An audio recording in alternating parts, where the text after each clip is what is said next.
ತಾತನಿಂದ ಬಂದಿರೋಂಥ ಆಸ್ತಿ ಇದು. ನಾನು ಗ್ರ್ಯಾಂಟ್ ಮಾಡಿಸ್ಕೊಂಡಿರೋದಲ್ಲ, ಆ ಜಾಗ ಕುಟುಂಬದ ಭಾಗವಾಗಿ ನನಗೆ ಬಂದಿದೆ. ನಮ್ಮ ತಾತ ಖರೀದಿಸಿರೋದು ಇದು.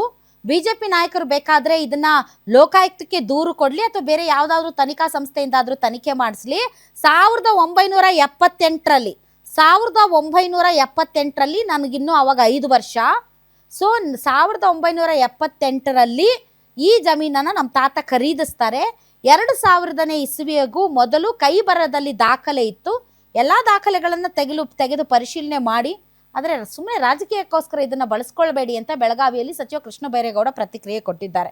ಸೊ ಅವ್ರ ಮೇಲೆ ಇರುವಂಥ ಆರೋಪ ಅದೇ, ಪಿತ್ರಾರ್ಜಿತವಾಗಿ ಆಸ್ತಿ ಬಂದಿದೆ, ಅದರಲ್ಲಿ ಖರಾಬು ಜಮೀನಿದೆ, ಅದನ್ನ ಹೆಂಗೆ ನಿಮ್ಮ ಹೆಸರಿಗೆ ಮಾಡ್ಕೊಂಡ್ರಿ ಅಂತ ಅವ್ರು ಹೇಳ್ತಾ ಇರೋದು. 1978ರಲ್ಲಿ ನನಗಿನ್ನೂ ಅವಾಗ 5 ವರ್ಷ. ಅವಾಗ ನಮ್ಮ ತಾತ ಈ ಜಮೀನನ್ನು ಖರೀದಿ ಮಾಡಿದ್ರು. ಅದಕ್ಕೂ ಮುಂಚೆ ಅದು ಕೈ ಬರಹದ ದಾಖಲಾತಿ ಇತ್ತು. ಈಗ ಕಾಲಕ್ಕೆ ಬದಲಾದ ಹಾಗೆ ಅದು ಡಿಜಿಟಲೀಕರಣ ಆಗಿದೆ ಅಷ್ಟೇ. ಇದನ್ನು ಯಾವ ಏಜೆನ್ಸಿ ಮುಖಾಂತರ ಬೇಕಾದರೆ ತನಿಖೆ ಮಾಡಿಸ್ಕೊಳ್ಳಿ, ನಾನು ಮಾತ್ರ ಜಮೀನು ಖರೀದಿ ಮಾಡಿಲ್ಲ ಅಥವಾ ನಾನೇನನ್ನೂ ಬದಲಾಯಿಸಿಲ್ಲ ಅಂತ ಕೃಷ್ಣ ಬೈರೇಗೌಡರು ಉತ್ತರ ಕೊಟ್ಟಿದ್ದಾರೆ.